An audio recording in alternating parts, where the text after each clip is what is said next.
you. There are more people here than I really anticipated, since it's Mardi Gras. And I wrote down the names of our new people. So Lewis, Edgar, and Caitlin, don't go by me. Give this another chance after after today. I do so appreciate being here. My name is Christy Sharp. My full name is Nina Christine Sharp Bailey Sargent Maxwell Sharp. So I'm telling you all of that do I need? Oh, a little closer. I was sounding. I thought you want me to get on my assistant principal voice. I can do that too. Okay. So I am an assistant principal. I've been privileged before that. I was a special education teacher for about 11 years, and I've been a student of Unity for the past 25 years. And so I wanted to talk a little bit about how I found Unity, because I've found from going to Unity churches across the country that there's usually a story between how people find us. And I had been on a spiritual journey my whole life. My mom doesn't want me to talk about her, but I'm going to talk about her. Hopefully it will honor her. So when I was a little girl, we lived in Goshen, Mississippi, and on the very same street that I live on today, in fact. And we had really no other religions around us except Southern Baptist Church. And so my mama was raised in the Southern Baptist Church, and she would take us to church because that's what you do when you're a good mama in the South. But on the way back from church, we would always have a debriefing. And the debriefing would be, now I know the preacher said that, all that about hell and that you have to be good or you have to be afraid of God, but that's really not what we believe. And so I have no idea how she became so progressive like she was, but I was always taught that God was loving, all forgiving, that God would be there when I needed him or her. And that as far as people went, that we looked on the inside of people and not what the outside looked like. So I was so blessed to have been given those lessons very early. We didn't stay with the Baptist church, and then we, through a series of circumstances, ended up moving to Virginia Beach, Virginia. We lived in Florida for a while when I was a kid, and then we moved to Virginia Beach, Virginia, and there was a center there called the Edgar Cayce Center. So we started going there, and through that center, I took yoga classes there. There were all kinds of, weird mystical classes there. There were crystals and chakras and all that kind of business. And so we found this class called A Search for God. And there was a series of books. I still actually have them in my library. And Mom and I were going to this class, which was A Search for God. And I had also, by that time I was married and I had my daughters. Both Sarah and Danielle were born with a disease called cystic fibrosis. And for those who don't know what that is, cystic fibrosis affects every exocrine-producing gland in the body, so primarily the lungs, the pancreas, the digestive system, and when people with cystic fibrosis get ill, their body overproduces mucus and it traps these deadly bacteria in the body, and that's what happens with the disease process. It eventually scars the lungs and makes it so that the breathing capacity goes down and down. And I'll get more into that when I talk about Dan's story. But I had these two little girls with cystic fibrosis. I had been raised with kind of a semi-hippie mama with debriefing me on the way home from the Baptist church, and then here I was in the Edgar Cayce Center, which is a little, woo-woo out there as well. And so I was searching for healing for my daughters. I wanted more than anything for them to experience a healing that was spiritual in nature, and that we, didn't have to rely solely on medicine for their wellness. And so I also, during that same time, actually started going to a Christian Science church. And that has many of I think Mary Baker Eddy and our co-founders actually were merged together for a time. So I went to the Christian Science church, but knew that I could never subscribe to their dogma of absolutely no medication ever to receive God's healing, because I had these two little kids, and I did not feel like that was my decision to make. And I personally believe that God works through doctors too sometimes. So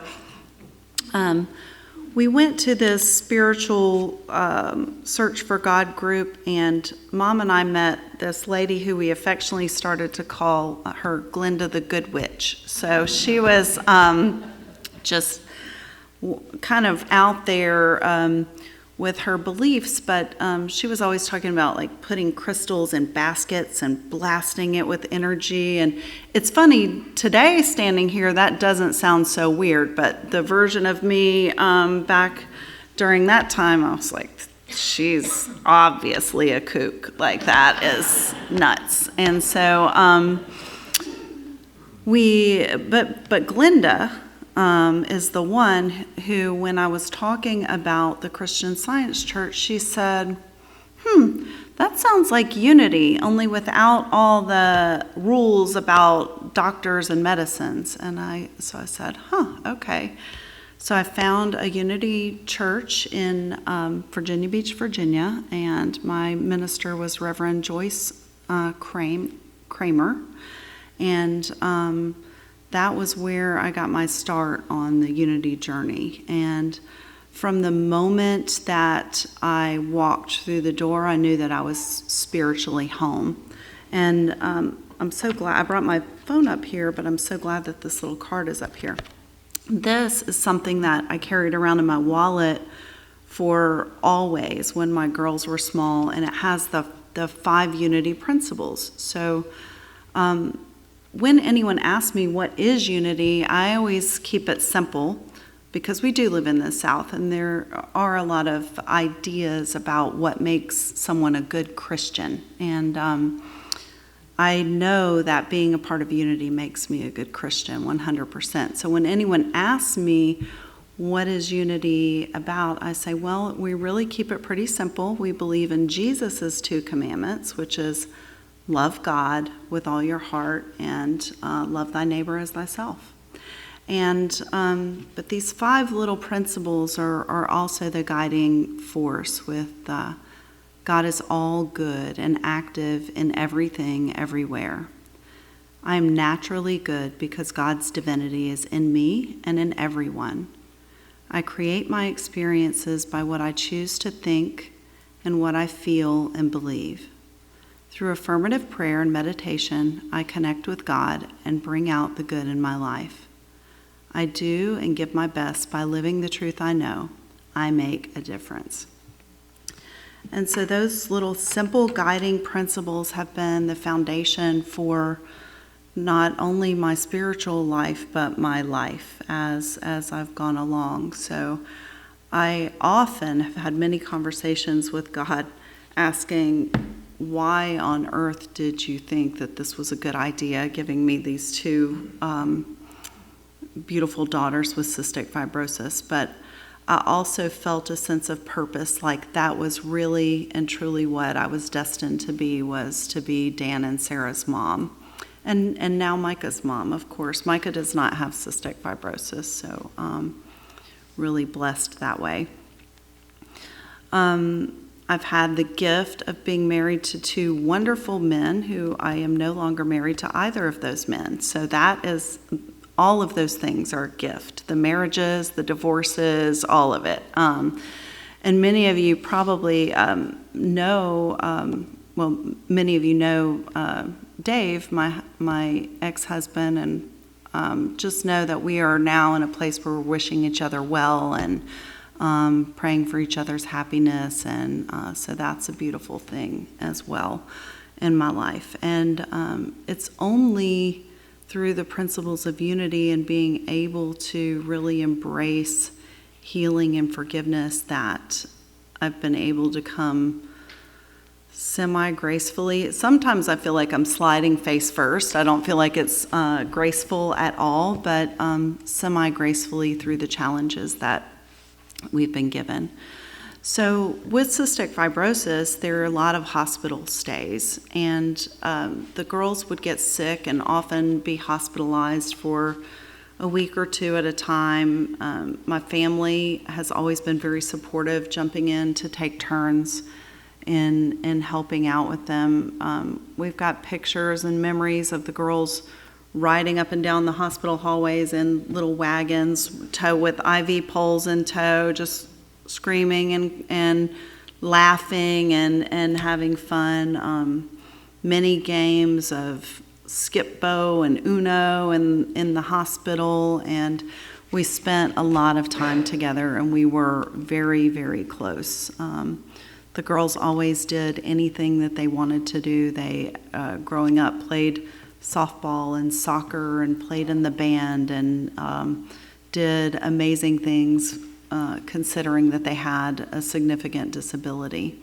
And then in 2010, a blip on the radar, Katrina came through also in 2005, which seems like that would be a big deal, but really we experienced so many blessings during that time. Our home was destroyed and we were able to rebuild.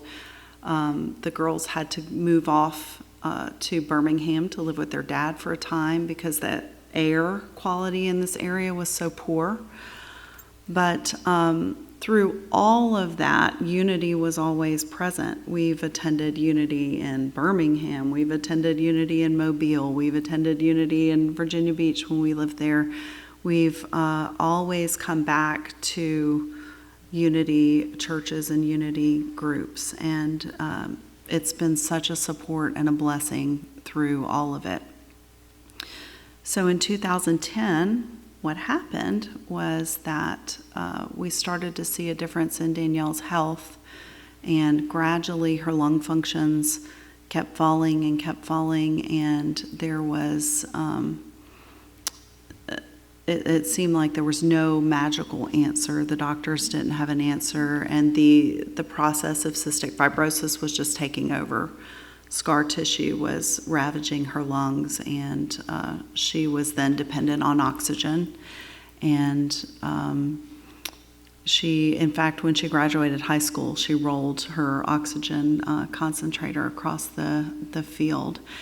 And so many of you, Charles was with us through that journey, and Chris, so many of you we've known for such a long time, that we were attending church and everyone was so supportive and loving during that journey.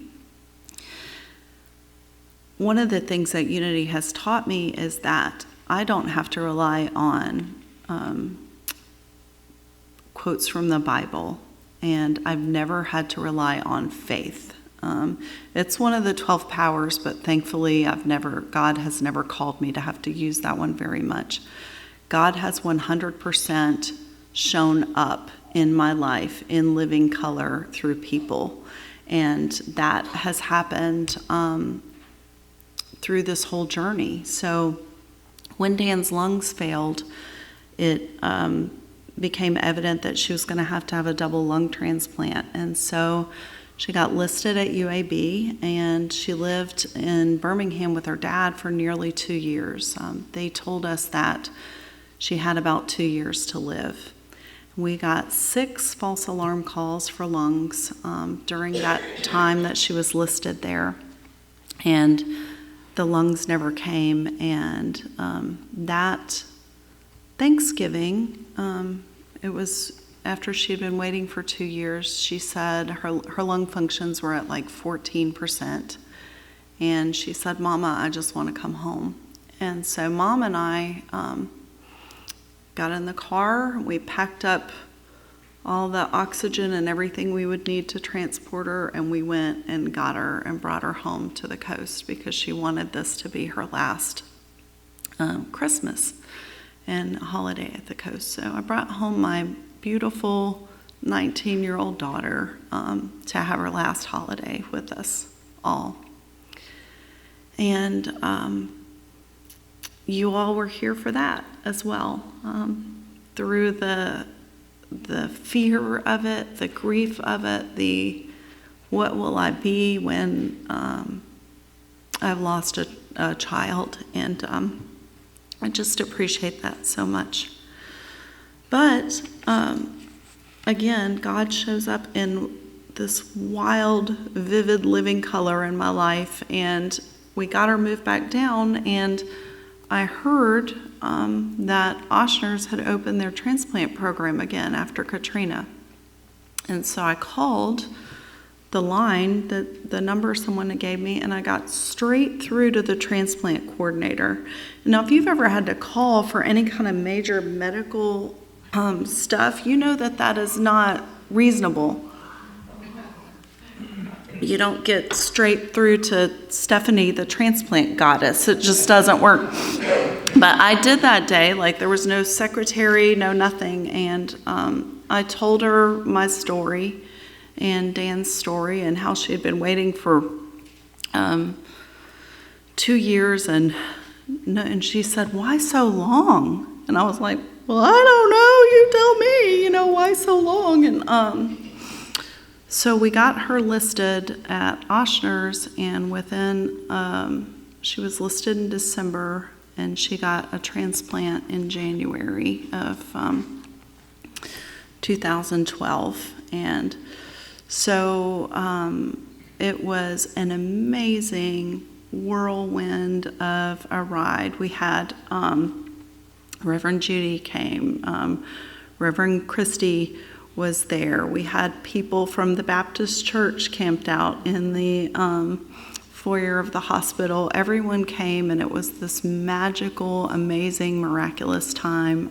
All of the signs in my little town were devoted to Danielle. Danielle's got new lungs, celebrate with us. So like on on all of the Hardee's sign and the vet sign, everyone was celebrating with us. And it was truly a miraculous thing. And she lived for almost 2 more years after that. And then she contracted a virus called the cytomegalovirus, and it sent her lungs into rejection. We did all kinds of treatments trying to treat the rejection, and there was even a really weird one that would seem so unity and so cool, where they took her blood out of her body and then rolled it through this light and then put it back in. And I thought, that's going to work for sure, because we're shining the light on it and putting it back in the body. But it just wasn't to be. And so so we had come to the end of her life one time during Thanksgiving, and then there we were again. It was Thanksgiving again, and we all had Thanksgiving dinner at the hospital with Dan, and the doctor told her that there was not going to be any coming back from this, that was going to be it. And she looked at me, and at this point she had met this amazing young man. His name is Jordan, my son-in-law. And she looked at me and said, "Mama, is he telling me that I'm going to die?" And I said, "Yes, honey, I think that's what he's saying. That's what the doctor's saying." And she said, "Well, I'm not ready to die. I haven't married Jordan yet." And I said, "Well, okay." And so then Jordan came to the hospital and asked for Dan's hand in marriage, and my whole little sweet community, again, I don't know why people fret over weddings, because you can make a beautiful wedding in 2 days, like truly. And so my community came, Reverend Judy was there, and Dan married her prince 9 days before she passed away. And so it was the most beautiful and tragic and wonderful and spiritual event that I've ever had the privilege of being a part of, truly. And then, so she passed away 9 days after the wedding, and a few days later, it was right before Christmas, we had her celebration of life service, and Charles and Dennis played, and Reverend Judy was there officiating. Reverend Christy, who had been the girls' minister when they were kids, were there. And sweet Micah was there as well. And again, it's one of those times where I didn't have to have faith in God or know that God was there. God showed up through the people who were present in our lives that day. And we said goodbye to her. The cool thing was, too, that she and Sarah planned her celebration of life service. So the music that was played was picked by Dan and Sarah. And she came in to life beautifully, and she exited this life beautifully. And I knew as her mom that I had such a gift bestowed upon me to be her mom and to be chosen for that. I wanted to share some life lessons that I've learned from my kids. Sarah's here with me today, and I've been bragging about how Sarah's on this Trikafta, and it is a miracle, and then you're listening to her, you're like, she sounds the same as before, but she's just getting over the flu and an ear infection, and I swear it really is a miracle. So normally, next time she comes to church, she won't be coughing like that, but that does give you kind of an understanding of what cystic fibrosis does with the lungs. So, lessons learned from Sarah. You're here, so I'm starting with you. From Sarah, I've learned to be strong when it seems impossible to be strong. There was a time when they were trying to stick her and get a vein over and over and over again, and I just felt like as a mom I could not do it, and I would go in the bathroom and sit on the floor of the bathroom in the hospital and just cry, and I would audibly hear from my higher power, "Get up." Like, he usually talks to me in just 2 words, and sometimes they're not like, a lot of times they're loving and nurturing, but sometimes they're like, "Get up." And so Sarah, I go back out, and Sarah is the joking and laughing and the life of the party, and nothing ever keeps her down for long. Family is the most important thing to Sarah, persevering, and then I have seen this beautiful new thing with her, that she's pursuing her own relationship with God and walking the path of forgiveness, and it is a joy to watch. Lessons from Micah. Find beauty everywhere. Micah is an artist, and she loves music. She plays in the band, and she also has taught me to be kind and grateful no matter the struggle. And she sees, yesterday we went to the Sandhill Crane Refuge in Gaucher, and a deer stepped out on the path, and she said, "Look, Dan is here." And so we see Dan everywhere we go, and that is just a blessing. And then lessons from Dan, there are a lot. The first lesson, because life is so short, is be a deer. A deer don't wear clothes. So there was a time when she was a little girl that we went out into the backyard, and Dan was completely naked jumping on the trampoline. And I'm like, what are you doing? And she said, she loved nature. And she said, "I'm a deer, Mama. Deer don't wear clothes." And I'm, okay, but I'm a mom, and moms make you wear clothes. So, another lesson from Dan, see good in everyone. Everyone has good in them. Love everyone and be kind. She and Micah have much the same spirit and personality. Also from Dan, travel whenever and wherever you can. She visited Italy. We went to St. Thomas. We did so many trips. She loved exploring the world.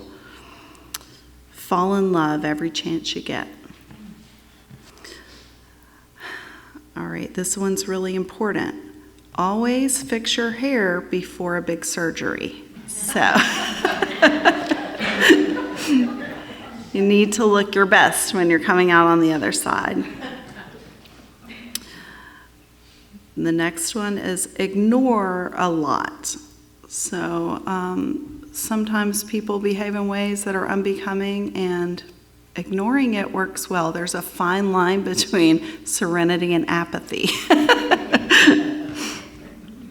And then the last one that is the most important, one of my favorite pictures that I have of Dan is her at prom holding a cup of chocolate pudding. So Dan ate chocolate with everything, and she didn't save it for dessert either. So she would dip chicken nuggets in chocolate pudding and put chocolate pudding on a hot dog and put it on tacos and squirts chocolate sauce on spaghetti. So lesson from Dan, eat chocolate with everything because life is so short. So it has been such a pleasure to share a little bit of our story with you all. And just know, if you are new to Unity, this is not just a church. It's not just a fellowship. This is a place where you can belong and be supported and go through the trials and the journeys of life, no matter how hard they are,